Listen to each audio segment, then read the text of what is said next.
오늘 저희들이 함께 읽은 창세기 32장의 말씀은 굉장히 저희들의 귀에 익숙한 그런 본문이죠. 우리의 언약의 조상 야곱이 하나님과 겨루어서 이제 그 믿음의 인정을 받고 언약의 조상이 되는 그런 본문입니다.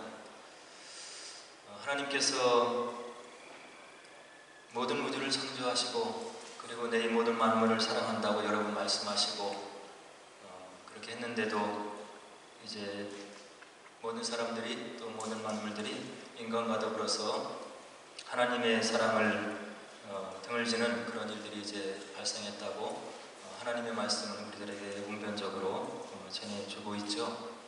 그래서 이제 하나님께서 그렇게 하나님을 등진 그런 우주와 인간을 끝까지 버리지 아니하시고 이제 역사 속으로 친히 들어오시기로 이렇게 결정을 하십니다. 그래서 하나님이 누구이신지, 그리고 우리를 얼마나 사랑하시는지, 그리고 우리에게 어떠한 삶을 주기를 원하시는지, 그리고 어떻게 축복하시기를 원하시는지를 시간의 역사 속으로 들어오셔서 이제 하나님께서 인간과 교통하시면서 그 구원사를 이제 기록해 나가고 있는 거죠.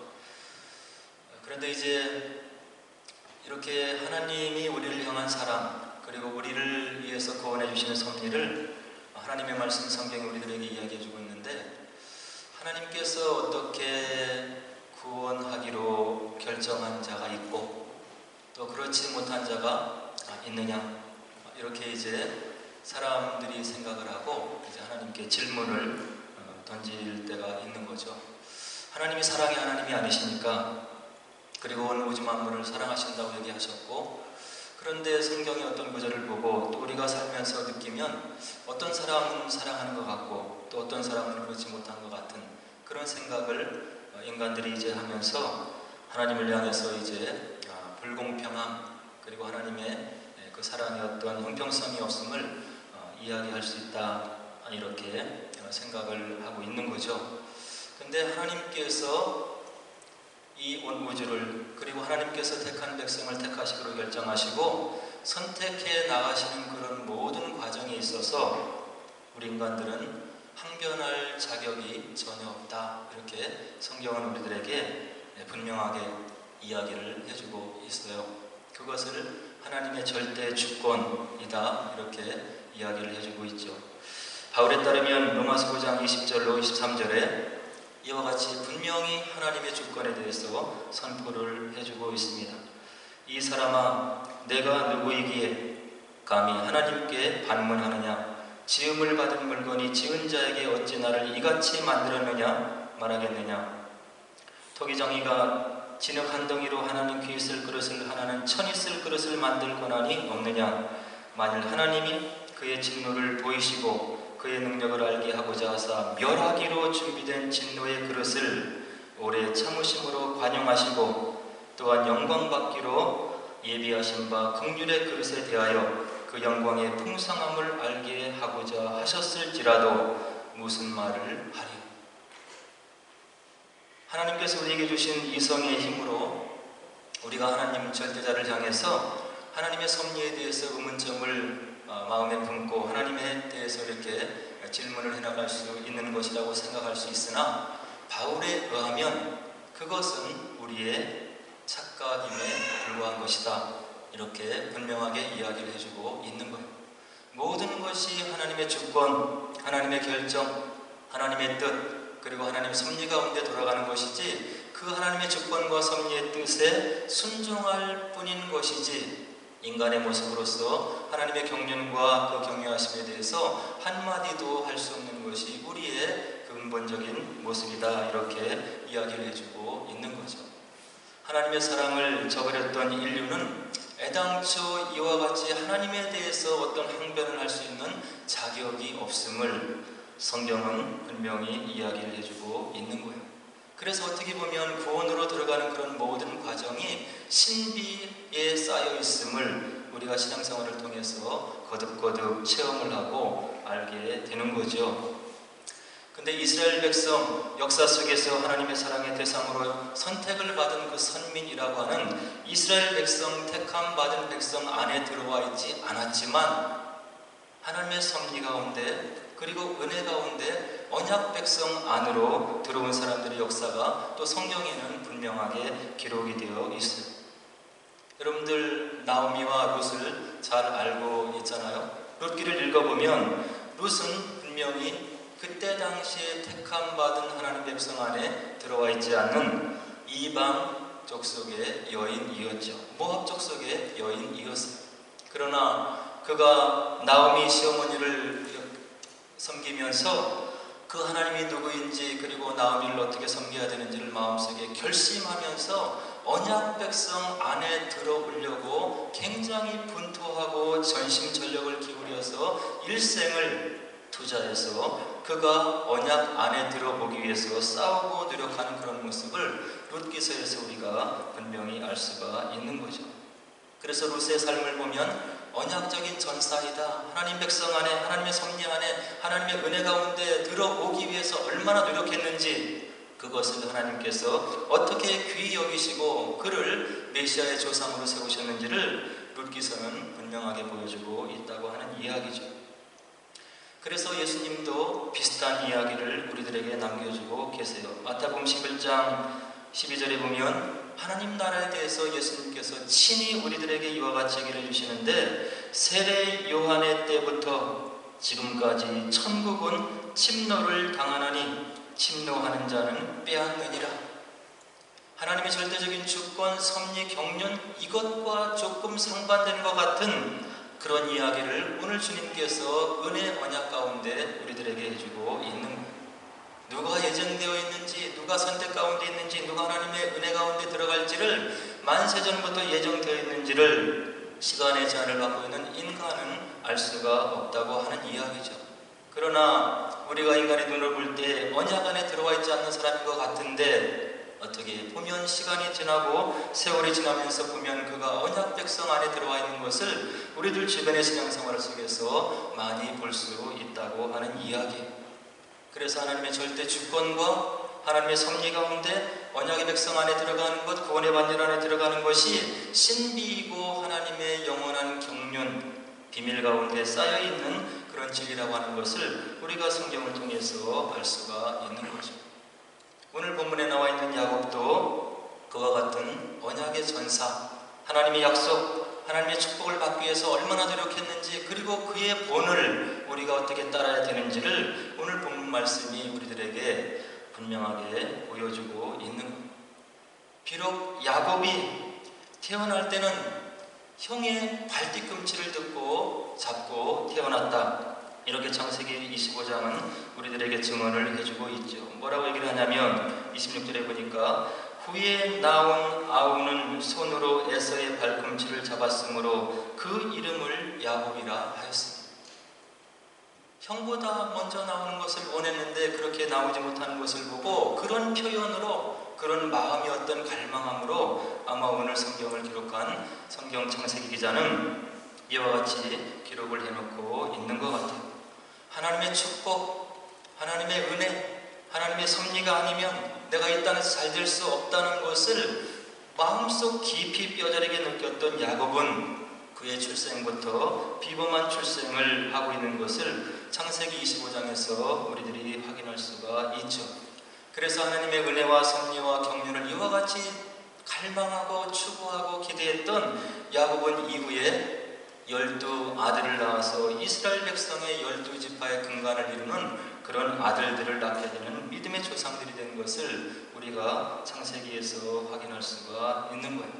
그래서 오늘 본문은 하나님이 아니면 우리 인생의 궁극적인 문제 해결 방안이 없음을 알고 하나님을 만나고 하나님께 축복받기 위해서 얼마나 노력했는 그 야곱의 모습을 우리가 한번 살펴보면서 언약 백성의 삶이 어떠해야 되는지, 그리고 이 땅을 살아가는 모든 사람들이 문제없이 살아갈 수 없고 기도 제목 없이 살아갈 수 없는 그런 연약한 삶인데 우리가 문제에 당면했을 때 그리고 우리 앞에 놓여있는 여러 가지 어려움들을 우리가 마음속으로 감지해 나갈 때 어떻게 하나님의 은혜를 사모해야 되고 또 하나님 앞에 응답을 받고 언약 백성으로서의 삶을 살아가야 되는지에 대해서 오늘 분명한 그 방향성과 방법을 알려주고 있다고 생각이 되는 거죠.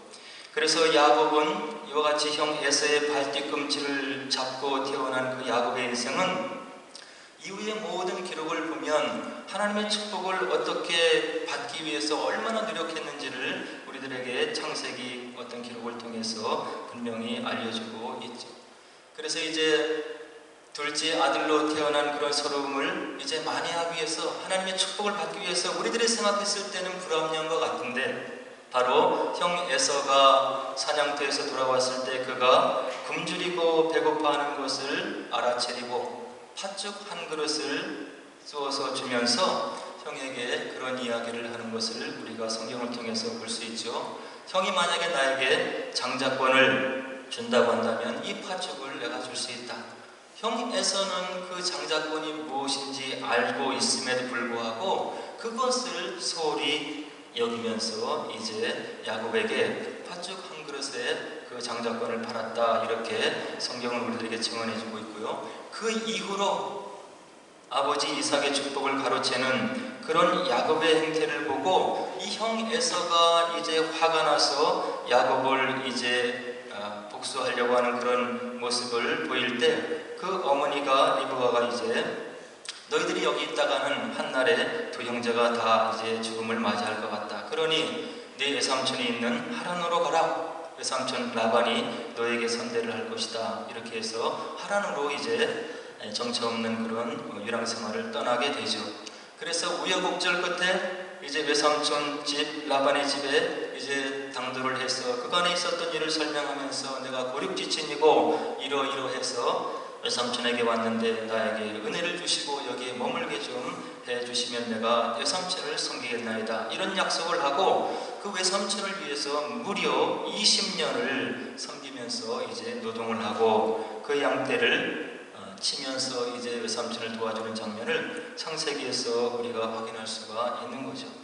그래서 이제 그 외삼촌 집에서 아내를 얻게 되는데 외삼촌의 두 딸 라헬과 레아를 얻게 되고 그 또 시녀들 실바와 비아를 통해서 12아들을 얻고 이제 그곳에 머물게 되는데 성경은 우리들에게 뭐라고 얘기를 하냐면 외삼촌이 이 사람이 정직한 사람이 아니라 여러 번 야곱과 약속한 품삯을 어기고 속이고 그의 마음을 아프게 했더라, 이렇게 기록을 하고 있죠. 그래서 이제 하나님의 도우심 가운데 이제 야곱의 재산이 늘어나는데 그 야곱의 재산이 늘어나는 것을 보면서 라반의 아들들이 다음과 같이 불평하는 것을 창세기 31장 1절에서 볼 수가 있는데요. 뭐라고 얘기를 하냐면 야곱이 우리 아버지의 소유를 다 빼앗고 우리 아버지의 소유로 말미암아 이 모든 재물을 모았다 하는지라. 하나님의 섭리 가운데 은혜 가운데 야곱이 언약의 축복을 받아나가고 있는 것인데 그 라반의 아들들은 이와 같이 마음속에 불평을 하면서 그 야곱에 대해서 마음을 닫는 그런 모습을 창세기 31장에서 우리들에게 전해주고 있죠. 그리고 31장 2절에 보니까 외삼촌 라반의 안색도 전과 같지 않았더라. 이와 같이 이제 여러 가지 환경과 여건이 어려워지고 힘들어지는 그런 상황이 되었을 때 야곱에게 나타나셨던 하나님께서 3절에 다시금 나타나서 이와 같은 말씀을 야곱에게 들려주셔요.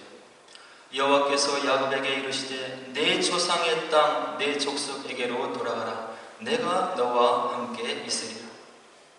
야곱을 하란 땅으로 보내면서 함께 하시겠다고 약속하신 그 하나님, 부엘사바에서 하란으로 가는 그런 도중에 그 길에서 돌베개를 지고 잘 때 꿈속에서 하나님이 나타나셔서 다음과 같은 약속을 야곱에게 해주고 있지요. 창세기 18장에 보니까 또 본즉 여호와께서 그 위에 서서 이르시되 나는 여호와니 너희 조부 아브라함의 하나님이요 이삭의 하나님이라. 내가 누워있는 땅을 내가 너와 네 자손에게 주리니 네 자손이 땅의 티끌같이 되어 내가 서쪽과 동쪽과 북쪽과 남쪽으로 퍼져 나갈지며 땅의 모든 족속이 너와 네 자손으로 말미암아 복을 받으리라. 내가 너와 함께 있어 내가 어디로 가든지 너를 지키며 너를 이끌어 이 땅으로 돌아오게 할지라. 내가 내게 허락한 것을 다 이루기까지 너를 떠나지 아니하리라. 야곱이 어머니와 아버지를 떠나서 외삼촌 라반의 하란의 집으로 갔을 때 하나님께서 돌베개를 쥐고 자는 그런 야곱에게 꿈속에 나타나서 이와 같은 약속을 해주셨다고 하는 이야기. 야곱의 삶을 책임져 주시겠다고 약속하신 그 하나님께서 이제 외삼촌 라반과 그의 아들들의 그 마음이 악해지는 것을 보고 그 언약의 하나님, 약속의 하나님이 다시금 야곱에 나타나서 야곱이 이제 조상에게 이르되 내 조상의 땅, 내 족속에게로 돌아가라. 내가 너와 함께 있으리라. 이와 같은 언약의 말씀을 다시 해주면서 곤경에 처한 야곱을 다시금 위로하시는 우리 하나님의 모습을 창세기 28장과 31장에서 확인할 수가 있는 거죠. 이것은 저희들에게 던져주는 의미가 굉장히 큰 것인데, 저와 여러분들도 이와 같은 하나님의 언약의 말씀, 하나님께서 우리 마음 가운데 울려주는 그런 약속의 말씀, 기도 가운데 나의 마음 가운데 울려주는 이런 약속의 말씀을 지금 듣고 있냐고 하는 이야기. 하나님을 믿어도, 예수님을 믿어도, 성령을 인정하고 기도해도 하나님께서 나의 마음속에 뭐라고 얘기하는지, 그리고 내가 곤경에 처했을 때 하나님께서 나를 어떻게 위로해 주시기를 원하시는지를 전혀 느끼지 못한다고 한다면 우리의 신앙생활 속에 문제가 있는 것이 아닌가 하는 생각을 마땅히 해봐야 한다는 이야기죠. 아마 여러분들이 신앙의 간증을, 하나님을 체험한 사람들이 간증을 나눠주는 이야기들을 많이 들었을 것이라고 생각이 되어져요. 무슨 일을 도모할 때, 그리고 어떤 일을 기도할 때, 어떤 사안을 가지고 하나님께 의논할 때, 어떤 사람은 하나님께서 분명히 마음속에 들려주시는 음성이 있고, 그리고 그 일을 어떻게 해나가기를 원하신다고 하는 하나님의 뜻을 알려주는 것을 감지하는 영혼이 있는가 하면, 내 앞에 큰 문제가 놓여 있는데도 하나님의 간섭하심과 도우심이 그 어느 때보다도 필요한데도 하나님께서 운행하시고 섭리하시고 성령께서 나의 마음속에 감지하시는 그런 알려주시는 그런 것들을 전혀 느끼지 못하고 있다고 한다면 우리의 신앙생활 속에 문제가 있을 수 있다고 하는 이야기. 그러나 말씀을 들을 때, 하나님께 이 문제를 가지고 기도할 때, 그리고 찬양을 들을 때, 그리고 하나님께 마음을 기울일 때 나의 마음속에 느껴지는 어떤 방향성이 있고 하나님의 인도하심이 있고 성령께서 나의 삶을 경륜해 나가신다고 하는 그런 깨달음이 내 마음속에 들어온다고 한다면 우리가 어려움 가운데 있지만 언약의 백성으로 살아갈 수 있는 그런 힘을 우리가 은혜 가운데 누릴 수 있지 않겠냐고 하는 이야기죠. 그래서 하나님께서 이제 야곱에게 나타나셔서 내 조상의 땅으로, 내 족속에게로 다시금 올라가라. 내가 너와 함께 있을 것이다. 이런 약속의 말씀을 다시 한번 부여잡고 이제 고향 땅으로 라반 외삼촌을 떠나서 이제 올라가는 야곱의 모습을 창세기에서 볼 수 있는데요. 이제 다시금 고향 땅으로 돌아가는 야곱에게 문제가 있는데 형 에서가 눈앞에 어른거리는 겁니다. 장자권을 빼앗았던 형, 그리고 그의 축복을 가로채었는데 그 형 에서가 나를 어떻게 대할 것인지, 내가 돌아가는 것은 문제가 아닌데 이 고향 땅에 있는 형 에서가 나를 어떻게 맞이할 것인지가 야곱에게 남겨져 있는 커다란 숙제였고 하나님 앞에서의 커다란 기도의 제목이었다고 하는 이야기죠. 그래서 이제 이 야곱이 올라가면서 형 에서가 야곱이 돌아온다는 소식을 들은 에서가 이제 야곱을 만나기 위해서 오고 있다는 소식을 이제 사자를 통해서 알게 되는 거죠. 야곱이 형 에서의 동정을 살피기 위해서 사자들을 미리 보내어보니까 이 형 에서가 동생이 하란 땅에서 다시금 고향으로 돌아온다고 하는 소식을 듣고 그 동생을 만나기 위해서 내려오고 있는데 전해준 사자들의 말에 의하면 창세기 32장 6절에 보면 이와 같은 보고를 야곱에게 전해주고 있는 겁니다. 사자들이 야곱에게 돌아와 이르되 우리가 주인의 형 에서에게 이른즉 그가 400명을 거느리고 주인을 만나려고 오다니다. 사자들이 미리 가서 형 에서의 그 모습을, 근황을, 그리고 정황을 살펴보니까 야곱을 맞이하기 위해서 내려오는데 그의 군사 400명을 거느리고 내려오다. 이 말을 전해 들은 야곱의 마음은 아마도 청밀같이 녹아떨어지는 그런 마음, 참담한 마음이었을 것이라는 것을 우리가 알 수가 있을 거예요. 그래서 이와 같이 400명을 거느리고 야곱을 맞이하러 온다고 하는 그런 전가를 막 듣고서 야곱이 그 나름대로 준비를 하는데 다음과 같은 준비를 하고 있어요. 먼저는 형 에서의 감정을 풀기 위해서 예물을 준비하죠. 예물을 먼저 보내면서 형의 마음을 누그러뜨리려고 야곱이 지금 준비를 하는 거예요. 그리고 나서 이제 궁극적으로 그가 하는 일이 있는데 오늘 함께 읽은 본문 22절 23절에 보니까 아내와 아이들 그리고 가축들 모두를 야복 나루를 건너게 하고 홀로 남았더라. 이와 같이 하나님 말씀 우리들에게 증언을 해주고 있죠. 야곱이 이와 같은 절체절명의 문제를 놓고 모든 것을 건너게 한 다음 형 에서 본인을 어떻게 대하려는지 모르는 군사 400을 데리고 들어온 그 형 에서를 맞이하기 전에 그가 할 일이 있다고 생각되었는지 모두를 야복 나루를 건너게 한 다음에 그 야복 강가에 홀로 남아서 그가 한 일이 있었는데 24절에 보니까 다음과 같은 말씀을 우리들에게 증언해주고 있어요. 홀로 남은 야곱은 날이 새도록 어떤 사람과 씨름을 하였더라. 그리고 25절은 우리들이 뭐라고 증언하냐면 야곱과 씨름하는 자가 스스로 생각하기를 자기가 야곱을 이기지 못할 것 같이 생각을 했더라. 무엇입니까? 자기에게 당면한 큰 문제, 혼자 힘으로 풀 수 없는 문제, 그것을 하나님께서 지금까지 나를 인도하신 하나님께서 그리고 나를 언약으로 인도하신 하나님께서 나를 다시금 조상 땅으로 돌아가게 한 하나님께서 해결해 주실 수 있을 것을 믿고 모든 것을 포기하고 야복강가에서 전심전력으로 씨름하고 하나님께 응답받기 위해서 노력하고 간구하는 간절한 야곱의 모습을 우리가 볼 수가 있는 거죠.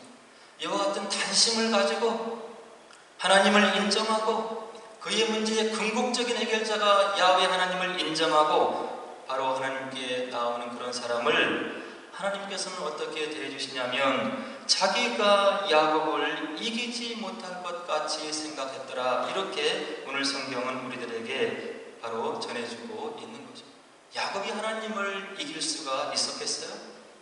그러나 성경은 우리들에게 뭐라고 얘기하냐면 이와 같이 하나님을 인정하고 그 문제의 궁극적인 해결을 주실 분이 바로 야훼 하나님을 인정하고 나오는 그 하나님, 그 사람에게 그 마음의 중심을 보시고 그리고 그의 문제를 들어주시는 그런 사랑의 하나님, 언약의 하나님의 모습을 오늘 25절에서 우리들이 볼 수가 있는 거죠.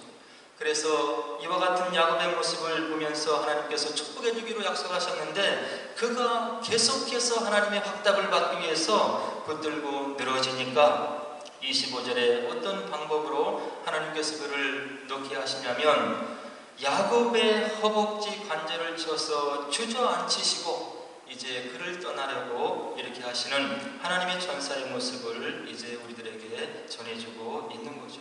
이와 같이 이제 허벅지 관절을 쳐서 주저앉히신 다음에 하나님께서 야곱에게 주시는 음성이 있는데 26절에 보니까 그가 이르되 날이 새려하니 나로 가게 하라. 야곱이 이르되 당신이 내게 축복하지 아니하면 가게 하지 아니하겠나이다. 하나님께서 궁극적으로 그 두 손을 들고 축복해 주시고 하나님의 입을 열어서 내 귀가 들을 수 있도록 분명한 음성을 들려주시지 않으면 내가 하나님을 놓아줄 수 없나이다. 간절한 야곱의 모습이 26절에 들어져 있는 것. 이와 같이 전심전력으로 마음을 기울여서 하나님께 의지하는 그런 야곱에게 하나님께서 궁극적으로 이제 응답을 해주시는데 27절 28절에 보니까 내 이름이 무엇이냐? 그가 이르되 야곱이니이다. 그가 가로되 내 이름을 다시는 야곱이라 부를 것이 아니요 이스라엘이라 부를 것이니 이는 내가 하나님과 및 사람들과 겨루어 이기었습니다.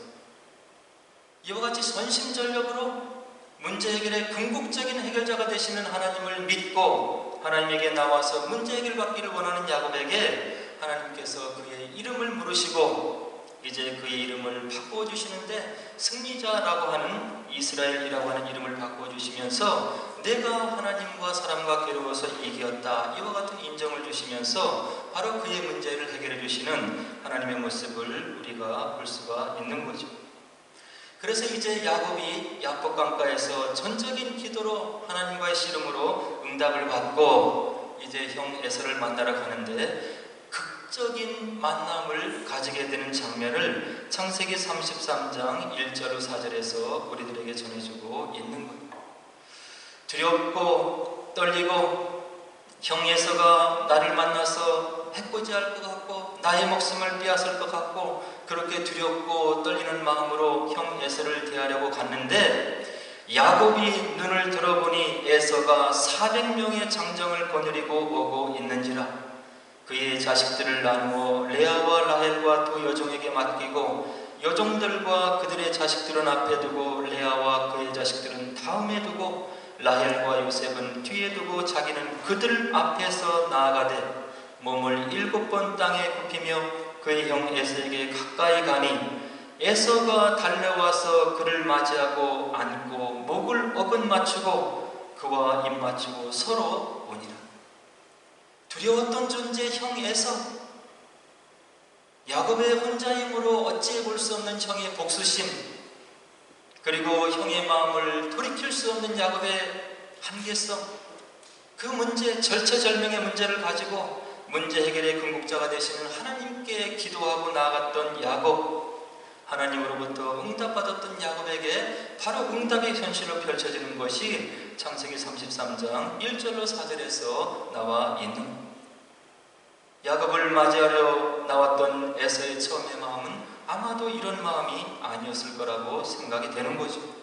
그래서 오늘 본문을 보면 모든 종들을 뒤에 두고 야곱이 앞에 나가면서 그가 요셉을 그 에서를 맞이하기 위해서 바로 먼저 앞에 가면서 형 에서를 만나러 갔는데 바로 하나님의 은혜 가운데 에서가 달려와서 그를 맞이하여 안고 목을 어긋맞추어 그와 입맞추고 서로 오니라. 하나님의 응답이 야곱의 삶의 현실에서 그대로 이루어지는 장면을 창세기 33장에서 우리들이 볼 수가 있는 거죠. 이것이 기도의 능력인 거예요. 예수님도 이와 비슷한 비유를 우리들에게 전해주고 있어요. 악한 재판장, 과부가 있는데 과부가 억울한 일이 있어서 그 재판장에게 찾아가고 또 찾아갔다. 그 악한 재판장이 과부가 불쌍해서가 아니고 과부가 찾아와서 하도 재판장에게 그 문제를 가지고 하소연하고 그렇게 하니까 재판장이 악할지라도 그 과부의 하소연, 끊임이 없는 간구, 그의 요청을 그가 들어주지 않겠느냐. 이와 같이 예수님께서 기도에 대해서 이야기를 하시면서 누가복음 18장 7절로 8절에서 이와 같은 기도에 대해서 우리들에게 가르쳐 주시는 예수님의 음성이 있는 거죠. 하나님께서 그 밤낮 부르짖는 택하신 자들의 원한을 풀어주지 아니하시겠느냐. 그들에게 오래 참으시겠느냐. 내가 너희에게 이르노니 속히 그 원한을 풀어주시리라. 이게 하나님이 우리에게 주신 기도를 통한 약속인 거예요. 오늘 저와 여러분들은 우리가 삶 속에서 맞이하는 여러 가지 문제를 두고 하나님 앞에 어떻게 나아가고 있냐는 이야기죠. 문제가 있으면 있는 대로 이 문제가 풀려도 그만, 안 해도 그만, 그리고 나의 삶이 하나님 앞에 인정받아도 그만, 그렇지 않아도 그만, 오늘을 살고 내일을 살고 그렇게 살아가고 있다면 우리의 믿음 생활에 문제가 있다고 하는 이야기. 하나님께서 은혜로 주신 단 한 번뿐인 이 땅에서 인생, 이것을 단 1초도 1시간도 허비할 수 없고 하나님의 섭리 가운데 내가 잘 살아서 하나님의 은혜 가운데 주님께서 주시는 응답 가운데 내가 내 삶을 잘 경륜하고 영위해서 준비해서 내가 잘 살고 하나님께서 임받는 그런 보배롭고 존귀한 삶이 되어야 되겠다. 이런 마음의 각오가 있다고 한다면 우리의 마음속에 일어나는 문제들, 갈등들, 여러 가지 어려움들, 개인의 문제, 가정의 문제, 그리고 진로를 놓고 고민하는 모든 것을 가지고 문제 해결자 되신 우리 하나님께 이와 같이 기도하고 맡겨야 되지 않겠냐고 하는 이야기죠. 우리 학생들 공부해 보면 아시잖아요? 페이퍼 쓰기 힘들잖아요. 그 많은 자료 중에 나의 제목 가운데, 토픽 가운데 딱 맞는 그런 아티클이 있는데 그것을 주님께서 은혜 가운데, 섭리 가운데 잘 만나게 하실 수 있는 그런 인도하심의 섭리가 있다고 하는 것을 왜 믿지 않냐고 하는 이야기입니다. 기도하다 보면 하나님께서 주시는 영감이 있고 인사이트가 있고 문제 해결에 선방같이 들어오는 그런 지혜와 지식의 은총이 있는데 그것을 왜 구하지 않냐고 하는 이야기죠. 우리에게 주어진 유학의 시간이 많고 많은 것이 아니라 정해져 있는 시간이고 바로 금방 지나갈 수 있는 시간인데 하나님께 문제의 제목을 가지고 하나님께 지혜를 구하고 여러 가지 은혜를 구해서 하나님께서 동행해 주시는 유학생활을 해야 여러분들이 바로 순적하게 원하시는 유학생활을 마치고 여러분에게 큰 기쁨이 되고 부모님에게 큰 은혜가 되고 그리고 많은 사람들에게 봉사할 수 있는 여러분들의 그릇으로 준비가 되지 않겠냐고 하는 이야기. 우선순위를 바로 해야 되는 겁니다. 성경에 있는 모든 기록된 말씀들, 하나님의 성령이 묻어있는 그런 영감이 묻어있는 살아있는 말씀이기 때문에 거짓이 아닌 것이고 오늘 야곱의 기록도 거짓이 아니고 신화가 아니고 그의 삶 속에서 일어났던 역사적인 사실임을 저와 여러분들이 믿어야 한다고 하는 이야기죠. 그리고 저와 여러분들이 그렇게 사랑하는 그 예수님께서 기도에 대해서 누가복음 18장에서 분명히 이야기를 해주고 있잖아요. 기도하라. 지혜가 부족하면 지혜를 구하라. 인생을 돌아가지 않기를 원하면 하나님과 동행함을 구하라. 내가 너를 축복할 것이고 인도할 것이고 너를 복되게 할 것이고 언약의 백성으로 살아갈 수 있도록 내가 너를 인도할 것이라고 하는 우리 주님의 약속이 누가복음 18장에 있다고 하는 이야기죠. 이와 같은 약속의 말씀을 주시면서 우리 주님께서 의미심장한 이야기를 18장 8절에서 들려주고 있는데 다음과 같은 말씀을 들려주고 있습니다. 그러나 인자가 올 때에 세상에서 믿음을 보겠느냐.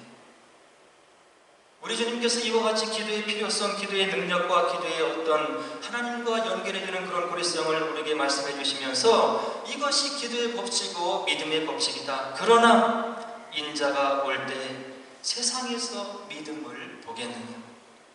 오늘 저와 여러분들에게 우리 주님께서 던져주시는 의미심장한 질문이 되는 겁니다.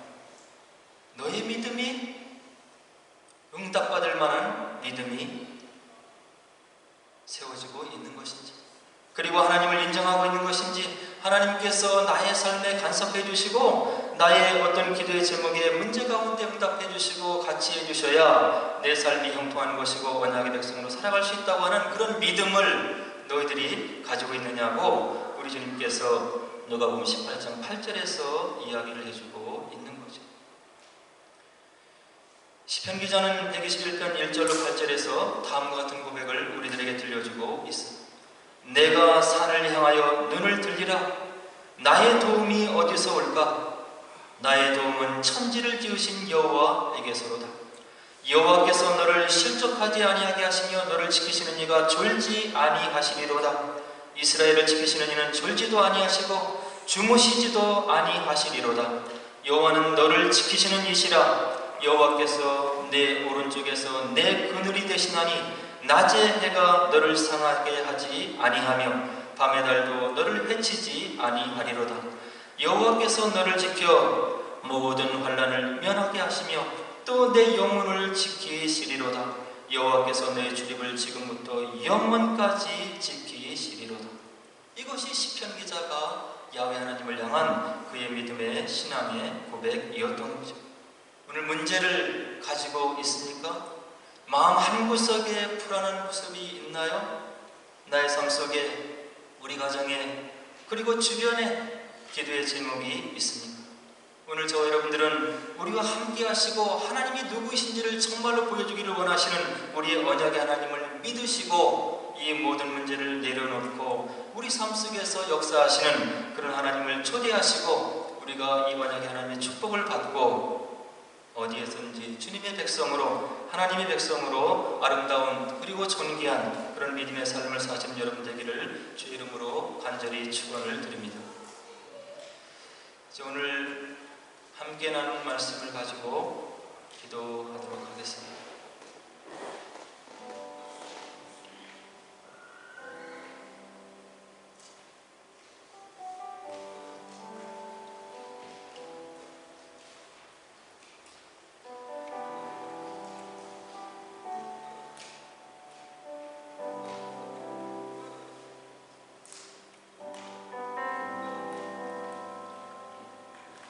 우리의 믿음 생활을 아름답게 지켜나가기 위해서는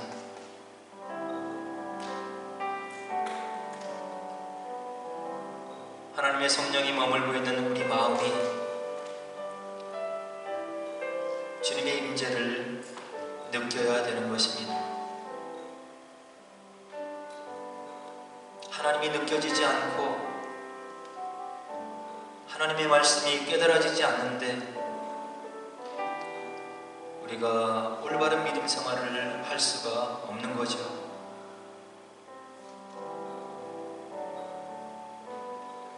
성경은 우리에게 분명한 법칙을 이야기해주고 있습니다. 먼저 그의 나라와 의를 구하라. 그러면 이 땅에서 너희들이 필요한 모든 것을 내가 더해 주겠노라. 언약의 하나님은 우리들에게 계속적으로 얘기하시는데 너의 필요 모든 것을 내가 공급할 것이다. 너희들은 순종하고 나와의 관계를 바로 하고